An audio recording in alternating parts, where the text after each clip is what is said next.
Okay, so again, my name is Jamie Mickelson. I am the utility engineer for the Department of Transportation.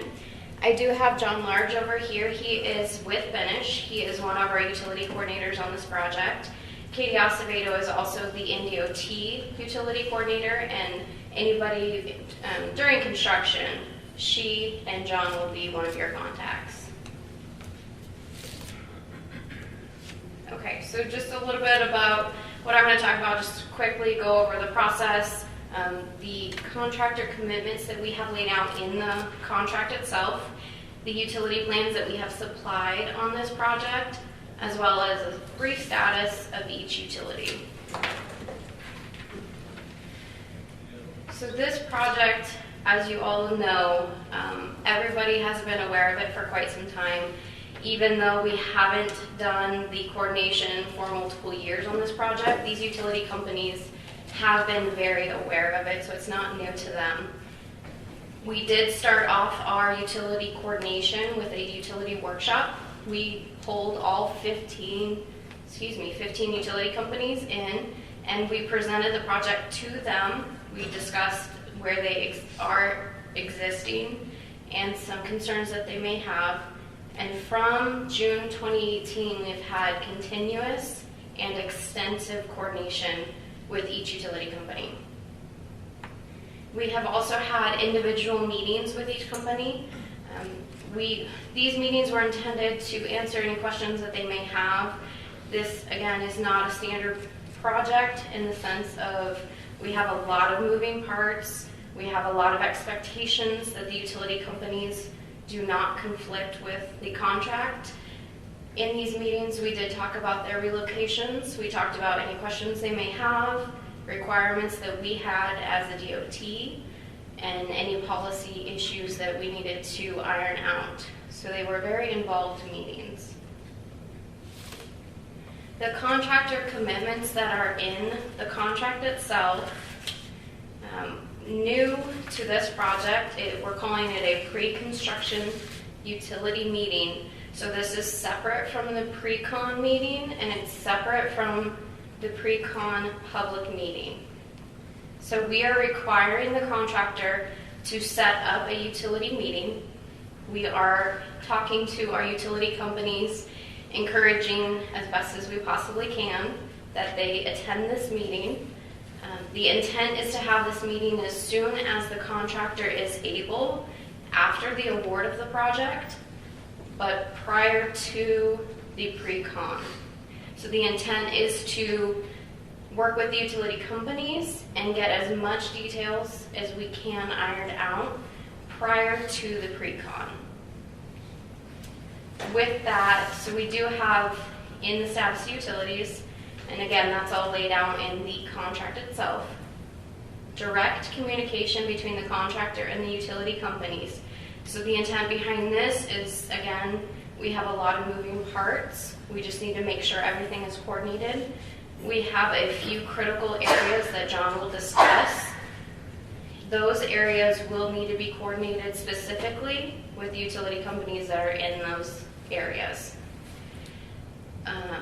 The next one is no stockpiling, and I didn't add this, but no stockpiling or storing of large equipment beneath transmission lines. Those are identified in the utility plans. The intent behind this is we just need to maintain clearances and make sure that we have no issues with transmission lines. Access Road T on this project, we do have 4 gas lines that are going through this area. 3 are in very close proximity to each other, and in the status utilities we have provisions for additional protection. They're very standard protection provisions, but we did have them laid out per the company. This was Enterprise Products. Per the company, they wanted them in there. So again, they're pretty standard. We're asking for 72 hours notice prior to doing any work in this area or having heavy equipment driving over the lines. And then 8-inch timber matting, those are just 2 that I pulled out, but there are a few others. This next one, PCB containing electrical transformers. So this is a hazardous waste commitment. With this, so 2 conditions have to be met in order for this commitment to apply. At this time, we do not anticipate utilizing this commitment. For one, even though the project is federally funded, we are not using federal funds for utility relocations. So that's a big part of this commitment. The second part of it is if the contractor were to be required to relocate any transformers, all utility companies, all power companies are required to do their own relocations. So we do not expect that this would be required, but if it should, so if those 2 conditions are met, so to speak, then this hazardous commitment would apply. So I just wanted you guys to be aware of that. So we did provide utility plans in the contract and the plan set. Those are in the case sheets. Those are something that we haven't provided a lot, but we did on this project. They represent what we know at this time. And anything that is labeled on there is to the best knowledge that we have. So we have no guarantees that that information is 100% accurate, but that is what we have acquired through our survey process. Through coordinating with each utility company, they've provided existing locations. That is also includes where they are proposed to relocate. Again, that's what we have at this time. So think about that as John is going through his portion where he's discussing where each utility is at in their status. And then anything that is labeled as abandoned in those plans is to be abandoned. So that is something that is going to be changing, so it is more clear in the plans. So right now, anything that says abandoned is to be abandoned. It is not currently abandoned. We do anticipate having a revision to these plans. In addition to the plans, we will have a status of utilities revision to provide as much information as we can to you guys. We expect that revision by December 1st. If there's major changes, we will have 2 plan revisions, but only anticipate the one by December 1st. So just to reiterate, we are actively working through the relocation and agreement process with our utility companies. We have done multiple reviews of relocation plans, so we do have a good idea of where each utility is planning to go, but we don't have it in our hands in a document that we can actually approve as of right now. We do have one company that has been authorized, that is Charter, and we are expecting the bulk of the remaining authorizations to be provided in the next 2 months. So we really expect a lot of movement. With that, I will pass it on to John. Like Jamie said, my name is John Large. I'm an engineer with Alfred Benish and Company. We have been tasked with assisting the DOT with utility relocation efforts on the project.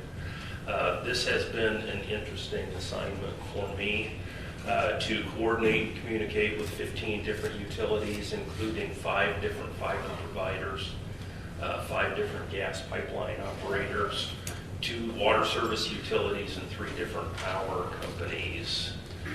With that kind of an introduction, why let's start working through the list. Black Hills Energy is a natural gas distribution company. They're generally in 2 locations on the project. On the west end of, or on the east end of the project, they cross Highway 2 just west of 148th Street. We have designed access road T so that there will not be a conflict with that crossing. On the west end of the project, Black Hills generally runs in the Highway 77 corridor from Rokeby down to Salt Hill. They have an 8-inch high-pressure gas main here. Right now, they need to run down the Highway 77 corridor to serve an industrial area down here. Some recent information has indicated they want to move that over to the 14th Street corridor to do their services in this area. That still will require a crossing of Highway 77 at about the half section line. Those plans should be received by the end of the year, and they've assured us that their relocations will be done this spring. CenturyLink is a national fiber provider. Right now they run in the Burlington Northern right-of-way on the east side. While they're not in a direct conflict with the construction of the bridge over the railroad, they are too close for construction purposes. Rather than doing a permanent relocation, they have chosen to do a temporary relocation. They would like to expose and pull their fiber out of the way, providing enough room for construction of the bridge piers and foundations. Then when that bridge is at a point where they can put their fiber back where it originally was, they'll do so. That will require some coordination with the bridge contractor. They need about 90 days to get Burlington Northern permits, and then another 30 days to do their work. So as we move towards that point of actually starting the construction, we'll need to make sure we're coordinating with CenturyLink. Charter Spectrum is another fiber provider. Right now they live in the Highway 2 right-of-way from west to east. They have chosen to get completely out of the project limits. They'll move to another roadway further north, so they don't have to be involved in our project at all. As Jamie said, that work has been authorized. That should start by the end of the year and be done by this spring.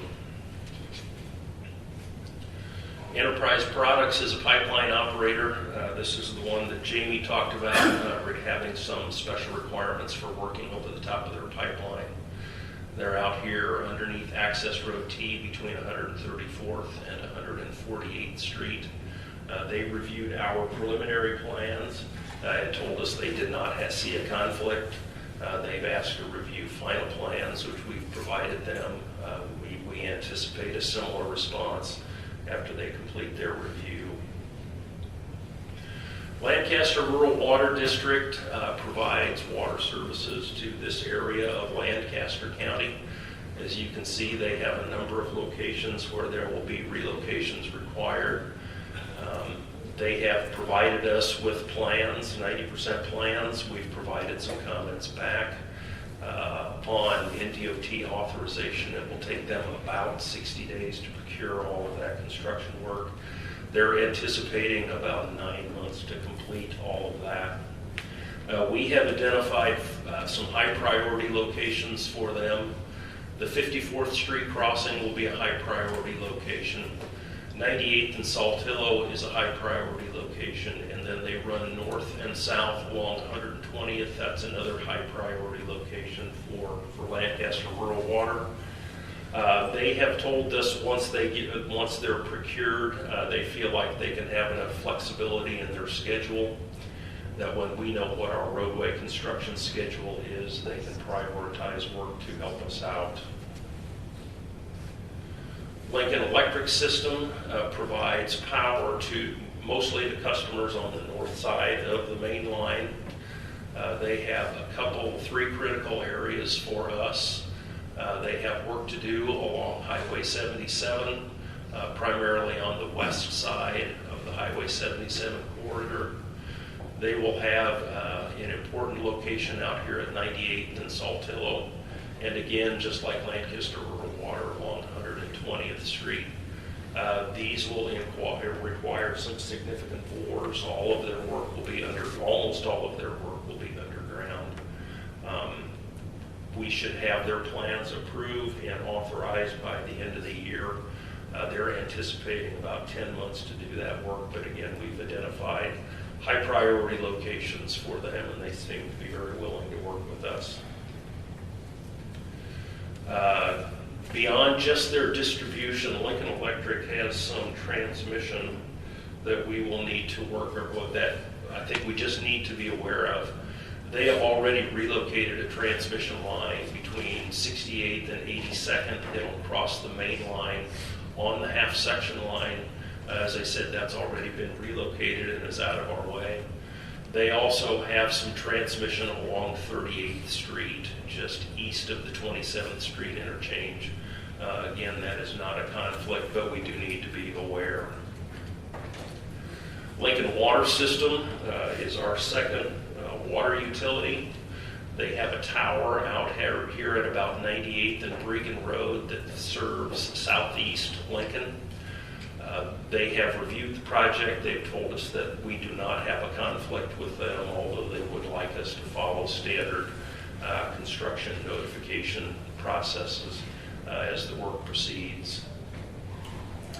Magellan is a pipeline operator transferring liquid petroleum projects.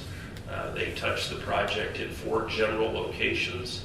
They have 2 crossings of Highway 77, generally right outside the front door of this building. Those 2 lines need to be lowered to provide adequate cover. They have a crossing, they have an interface detector at 84th and Saltillo that will need to be moved east out of the proposed roundabout. They have a significant bore and lowering of their pipeline nominally at 98th and Saltillo. And they have a crossing, again, of Access Road T, coincidental with the Enterprise Products locations. That one is not a conflict, but these 3 locations will be important for Magellan. We've received their 90% plans. We'll have comments back to them within the next 2 weeks. We anticipate approval for them by the end of the year, and construction will take. That's a good question. Yes. I think it's 3 to 4 months for their construction. Yes, sorry about that. Norris Public Power primarily provides service south of the main line. You can see that they have a number of crossings. This is primarily removal of service. They serve some customers on the north side of the Beltway. They're going to pull to the south. So a lot of their work is removal of line and poles. That work will start by the end of the year and should be done by this spring. One Oak is a pipeline operator. They push liquid petroleum from the south and east to a receiving station right here. They have 4 identified conflicts on the project. They will relocate around a bridge structure across Salt Creek. They will move out of our right-of-way south of the South 27th interchange. They will move outside of the right-of-way between 38th and 54th, and then they'll lower a line underneath 54th Street. We are still waiting for their final plans. Once we get those and they're approved, it is about 10 to 12 weeks for their construction. Omaha Public Power District is a transmission line, much like LES. They have a crossing out here across Highway 2.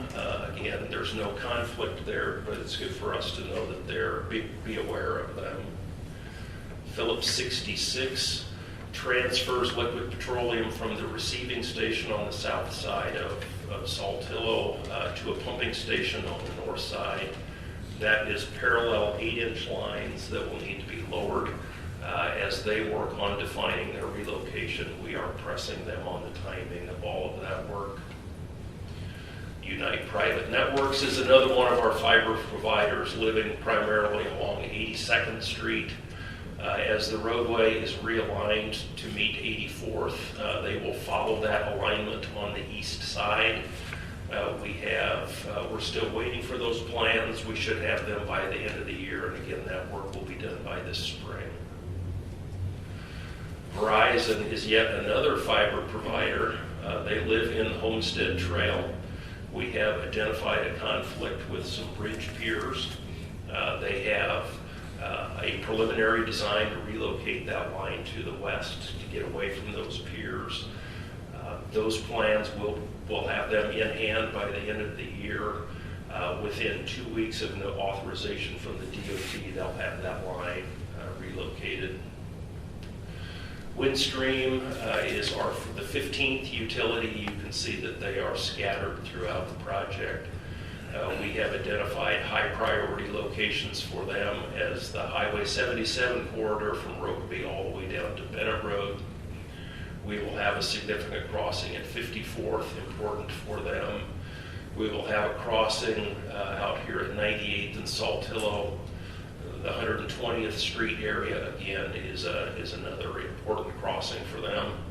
While a lot of these crossings, they will be co-located with LES. This section along Highway 77 from Saltillo down to Bennett Road will be on their own. We have seen their first set of plans, which should be approved by the end of the year, and construction to start shortly after that. The remainder of the plans will be in our hands by the end of the year. That work should be done by early spring. As we have talked through all of this, we've heard a number of different locations mentioned a number of times. The Highway 77 corridor is important. 54th Street is important. 98th and Saltillo is an important location, as well as Highway 2 and 120th. Just to look at this from a little bit different perspective, in the Highway 77 corridor, we have Black Hills Energy up here to the north. They'll be in the 14th. They'll be along 14th Street. They'll have a crossing in here. LES will run three-phase power underground from Rokeby down to Saltillo Road. Norris will remove a significant number of amount of power along Saltillo and down to Bennett Road. And Windstream right now is following Highway 77 all along the east side. They'll relocate to the west. 54th Street is another important location. We have significant cuts out here. Lancaster Rural Water will need to lower a line to get underneath the main line. Norris will remove the lines to get to the south side. This is the One Oak crossing, the pipeline crossing, and Windstream runs independently along this corridor as well. That will be a fourth relocation. 98th is another busy crossing. We have a fair number of Lancaster rural water lines. Magellan is our crossing just north of Saltillo. Norris will remove lines north of the main line and reconstruct to the south. And then Windstream is co-located with LES and Norris along the north side of Saltillo. And then finally at 120th, we've got 5 utilities. Charter is on the south side of Highway 2. They'll relocate to a mile north. Lancaster Rural Water has water lines along 120th Street that will need to be lowered. LES has power generally all around the intersection. Most of their work will involve a deep bore from the north to the south side of the main line. Windstream will be co-located with them, but again, this is a busy intersection from a utility standpoint. This is kind of a high-level review. I would encourage everybody who is interested to look at the K-sheets and see where utilities are. As Jamie said, this is an evolving situation as plans are received and reviewed and hopefully work begun. I would expect some updated information at our next pre-bid meeting. And with that, I would entertain, or Jamie will entertain, any questions. I did want to address your question in regards to utilities negotiating their right-of-way property rights. We have not progressed the point in our our authorization process with these utilities to the point where they are doing the negotiations to our knowledge. If they are doing any negotiations for property rights at this time, we are not aware of it. Okay, and I should have probably been more specific. Like down there in One Oak, between Salt Creek and BNSF, they're under the template of the pit, and you're going to be loading that up pretty well with dirt. I was kind of, and I see they're going to relocate out quite a ways away from your proposed right of way, and I just was wondering what their stance was with putting that much fill on their live line before they get it relocated, you know. I think they got 13 to 19 inches of settlement down there. They were gonna allow dirt to be put on their live line before it was cut over. I guess is kind of my main question. Sure, and what we expect them to do, and John, if I miss anything, let me know. They will do their relocation first, like you said, before they cut over, and then once that's in place and everything is copacetic, they will do their switch over. John, have they mentioned anything with restrictions to equipment? They have not. One Oak has not. Their anticipation is they'll do a traditional cut and cover to reinstall their lines and be out of our way prior to embankment operations starting. They'll leave some of their abandoned line in place, although it will be grout filled. And then we'll have some areas where we will require them to remove so that they're away from footing and foundation work on bridges. But right now they intend to be out of the way.